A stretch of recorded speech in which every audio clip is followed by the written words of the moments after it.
नमस्कार दोस्तों, आपका स्वागत है हमारी चैनल पर। यहाँ पर दोस्तों हम आपको इस वीडियो में बताएंगे कि कैसे महिलाएं अपने पति के होते हुए भी दूसरे पुरुषों के साथ संबंध बना के उनके बच्चों की मां बनती थी। दोस्तों महाभारत हमारे भारत देश का महान ग्रंथ है और ये वीडियो का बनाने का कारण सिर्फ और सिर्फ आपको इसकी कथाएं से अवगत कराना है।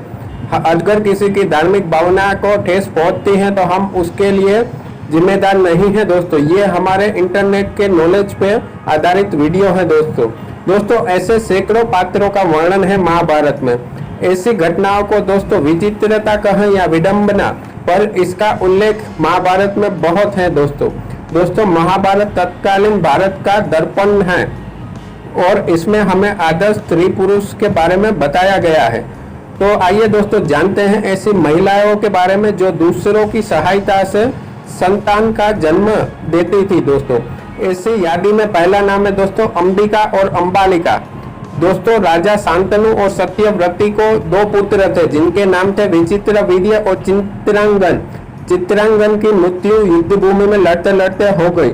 ऐसे में विचित्रवीर्य राजा बने। तभी राजा भीष्म काशीराज की 3 कन्याओं का हरण करके आए। इसका नाम था अंबिका और अंबालिका। इसमें से अंबा रास्ते में ही अनुरक्त होते ही उनको छोड़ दिया, जो अगले जन्म में शिखंडी बनी और जो भीष्म के मृत्यु का कारण बनी। दोस्तों अब विचित्रवीर्य राजा 2 पत्नी होते हुए भी पुत्र प्राप्ति नहीं कर पाए।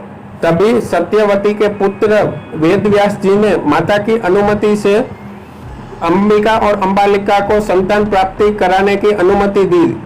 तभी वेदव्यास जी ने उनको बताया कि आप अगर मेरे सामने से निर्वस्त्र होकर गुजर जाएंगे तो भी आप गर्भ धारण कर लोगे। तभी पहले अंबिका गई उनके सामने निर्वस्त्र होकर। यद्यपि वेदव्यास जी का तेज इतना था कि उनके सामने गुजरते ही अंबिका ने नेत्र बंद कर लिए। इसके बाद उसे तेजस्वी पुत्र की प्राप्ति हुई, लेकिन पुत्र अंधा पैदा हुआ जिसका नाम तो आपको पता ही है दोस्तों, धृतराष्ट्र। इसके बाद अंबालिका उनके सामने जाते ही पीली पड़ गई उनके तेज से। तभी अंबालिका को पुत्र प्राप्त हुआ जिसको पांडु रोग हुआ और जिसका नाम राजा पांडु था। इसके बाद पुनः वेदव्यास जी के सामने अंबिका को भेजने के लिए कहा, लेकिन अंबिका ने खुद ना जाते दासी को भेजा वेदव्यास जी के सामने। दासी उनके सामने से बिना संकोच के गुजर गई। तभी दासी ने पुत्र को जन्म दिया जो वेदव्यास जी से भी पारंगत था और नीतिवान था, जिसका नाम पड़ा विदुर। दोस्तों ऐसा दूसरा उदाहरण है कुंती और माद्री। दोस्तों राजा पांडु शाप के कारण सहवास नहीं कर सकते थे। तभी राजा ने कुंती और माद्री को नियोग प्रथा के बारे में कहा। हालांकि कुंती को ऋषि दुर्वासा का वरदान मिला था कि वो जिस भी देवता का आह्वान करेंगे वो देवता आके उनको पुत्र प्राप्ति कराएंगे। तभी कुंती ने पहले धर्मराज को याद किया, उन्होंने उनको युधिष्ठिर दिया। उसके बाद उन्होंने इंद्रदेव का नाम लिया। तभी इंद्रदेव ने उनको अर्जुन की पुत्र प्राप्ति कराई। इसके बाद पवन देवता ने आके उनको भीम की प्राप्ति कराई। इसके बाद पांडु की दूसरी रानी माद्री ने भी अश्विनी कुमारों को याद करके नकुल और सहदेव पाए। ऐसा तीसरा उदाहरण है दोस्तों गांधारी। दोस्तों गांधारी के 100 पुत्र थे, लेकिन उनमें से एक भी कौरव वंशी नहीं था। ये क्यों, ये मैं आपको आगे बताऊंगा। गांधारी के 99 पुत्र थे और एक पुत्री थी।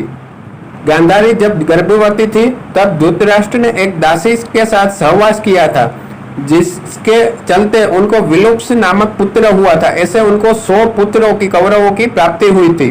दोस्तों गांधारी को वेदव्यास जी ने वरदान दिया था कि आपको पुत्र प्राप्ति होगी, और वो भी 100 पुत्र। लेकिन गर्भ धारण करने के बाद 2 साल होने के बाद भी उनको पुत्रों की प्राप्ति नहीं होते। उन्होंने क्रोध के कारण पेट पे मुक्का मार दिया। ऐसे करते ही उनको गर्भ गिर गया। तभी वेदव्यास जी आए और उन्होंने कहा कि ये तुमने बहुत गलत किया, मेरी बात कभी मिथ्या नहीं हो सकती। अब कोई बात नहीं, आप 100 कुंड बनाओ, इस यज्ञ के कुंड में घी भर दो।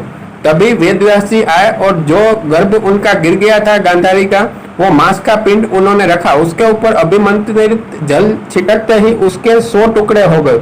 ये 100 टुकड़े उन्होंने अलग अलग 100 कुंडों में डाल दिए और 2 वर्ष के पश्चात कुंड में से उनको 100 पुत्रों की प्राप्ति हुई। इसमें से सबसे पहले कुंड में से युधिष्ठिर के सब बड़े भाई यानी कि कौरव, जिसका नाम है दुर्योधन, वो प्राप्त हुए और इसके बाद अन्य कुंडों में से दूसरे कौरव भी प्राप्त हुए। एक उनको गौशाला नामक कन्या भी प्राप्त हुई। दोस्तों, तो कैसा लगा हमारा वीडियो जरूर बताइएगा, कमेंट करिएगा, इस वीडियो को भरपूर शेयर करिएगा, लाइक करिएगा और अगर अभी तक आपने सब्सक्राइब नहीं किया चैनल को तो जरूर सब्सक्राइब कीजिए। जय हिंद, जय भारत, जय मां।